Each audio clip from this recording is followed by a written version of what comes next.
Quero saber um pouco mais da sua história. Nos aprofundar um pouquinho, conta um pouco do início da Garbo. Eu sempre falo com tanto carinho, apresento com tanto amor os seus produtos, que eu quero que você entregue aqui para a nossa audiência também um pouco da sua história, da história dos meninos, seus sócios. Perfeito. Acho que a nossa história, ela de certa forma se confunde um pouco com a história da região como um todo, né, da colonização italiana. Eu sou filho de produtor de uva, meu avô produzia uva, assim como a família dos meus sócios, do Guilherme e do Andrei, que hoje compõem aí o trio de enólogos da Garbo, né? E, assim, em dado momento, é comum que na família a gente venha herdando aí a tradição da produção da uva, a produção do vinho, Sim. aquela coisa que vem passando de geração para geração. E é um conhecimento, de certa forma, um pouco mais empírico, né? Meu pai fazia vinho de um jeito, que ele aprendeu com o pai dele, que havia aprendido com o pai dele. E eu fui a primeira pessoa da minha família a sair de casa e, de fato, a estudar enologia, né? E trazer esse conhecimento para dentro de casa. E a minha ideia, inicialmente, era aprender a fazer vinho, era entender a técnica, voltar para casa e aplicar isso em casa. E tu sabe como é difícil mudar a cultura, né? De uma família que sempre fez a mesma coisa, do mesmo jeito, vai mudar uma vírgula aí é um sofrimento enorme. E no meio desse caminho todo, em 2005, eu fui cursar enologia, fiz o curso técnico de enologia em Bento Gonçalves. Que você tinha quantos anos? 14 para 15 anos. Isso é muito interessante, curso técnico de enologia para os adolescentes, né? Uma coisa que é característica do Sul. É uma aula fantástica, né? Eu escolhi muito bem meu curso, né? Dentre as aulas é um curso técnico, então na parte da manhã nós temos as aulas do ensino médio, matemática, física, geografia, etc.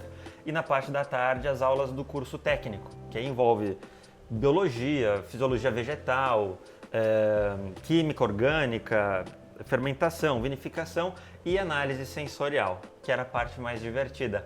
Então no curso técnico nós começávamos, no primeiro ano era mais a parte teórica, mas no segundo e no terceiro ano, então com 15, 16 anos, vocês já começam a degustar. Aula de análise sensorial dentro da instituição federal. Hoje em dia, naquela época, celular com câmera era algo que estava começando, smartphone não existia, tudo era mais devagar, né? A comunicação era mais lenta. Hoje em dia já é proibido, então eu fui a última turma a se formar no curso técnico degustando vinho. Imagina uma turma de 25 crianças, né, 14 para 15 anos, degustando vinho, espumante, às vezes degustação de uísque, destilados. Então eu não vou negar que eram aulas bem divertidas, né? Mas enfim, são menores de idade. Faziam né? degustação de charuto também? Não. Não tinha? Porque eu acho que combinam uísque e tal. Combina, tecnicamente, né? Mas assim, faltou. enologia, enofermentações, elogia e estudo, né? Então, né, no curso de enologia, por mais que ele seja mais voltado ao vinho, nós estudamos fermentações e bebidas, né? Fermentadas e destiladas de modo geral, com uma ênfase maior, claro, no mundo do vinho.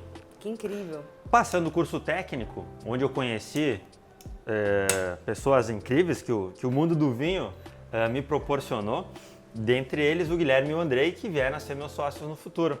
Eu gostei muito do curso técnico, né? Não poderia ser diferente, não, né? Era um adolescente. E em 2008, Esse curso...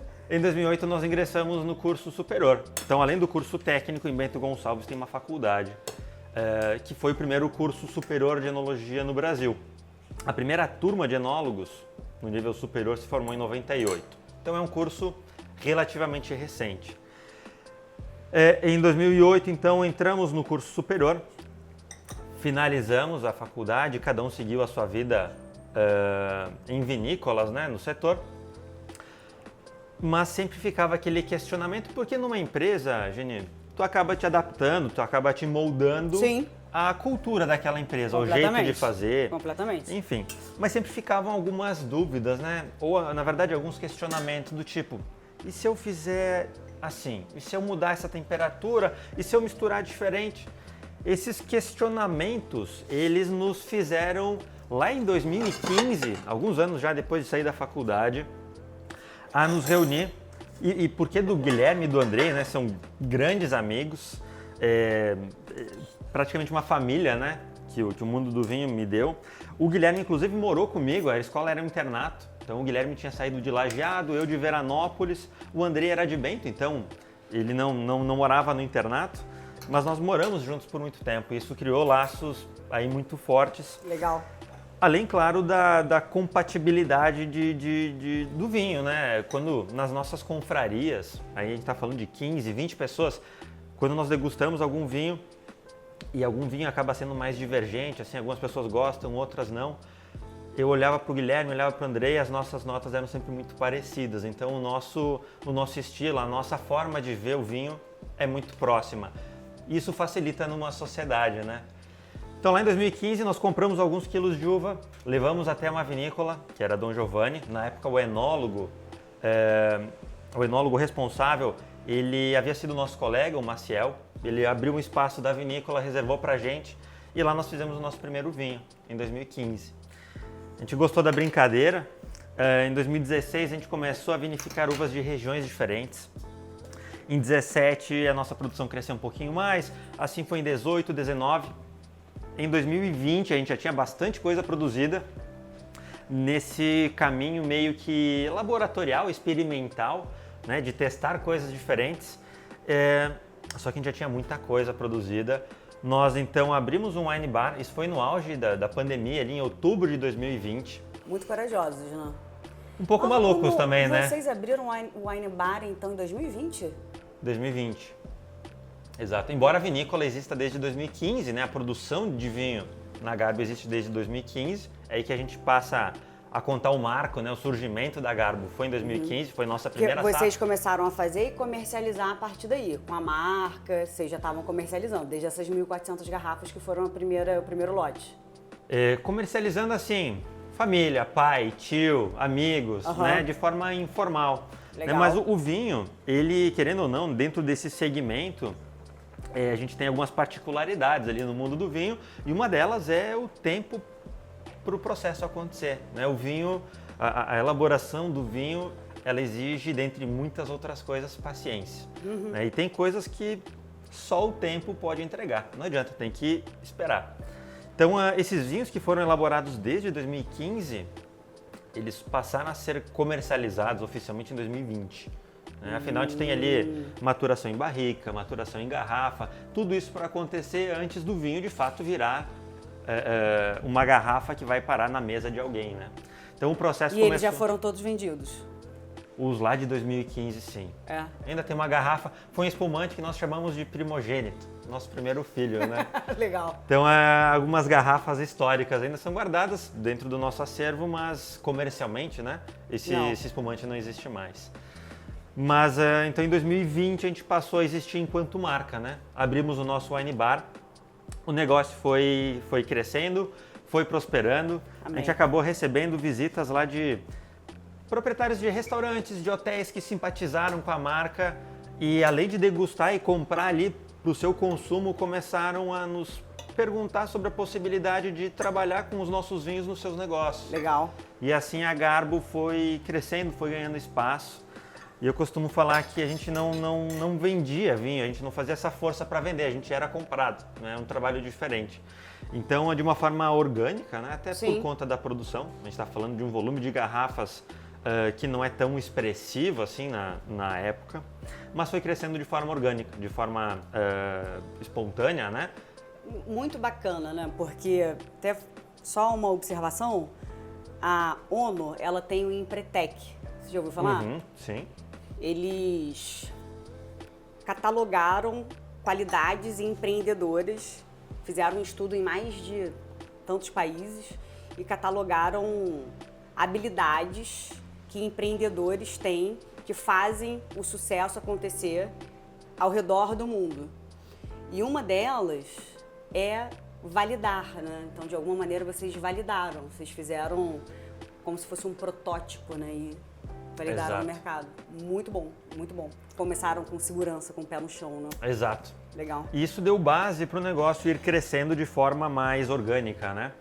Bem orgânico. Em 2023, nós adquirimos uma propriedade. Então, a Garbo começou na nossa cabeça, né? A ideia de 3 jovens, na época, que não tinham vinícola, não tinham vinhedo, mas tinham vontade de fazer vinho Tá ficando legal aí? Tá ficando legal aí? Só mais um pouquinho. E a gente tinha vontade de fazer vinho e tinha algumas ideias.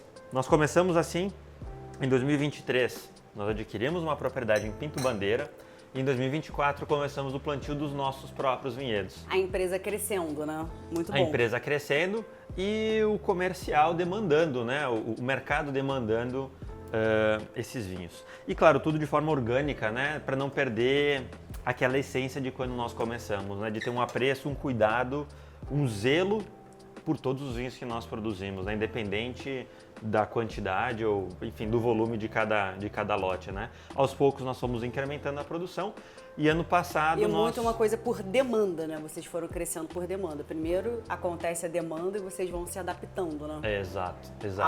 Crescendo para atender, né? Ofertando o que está sendo demandado.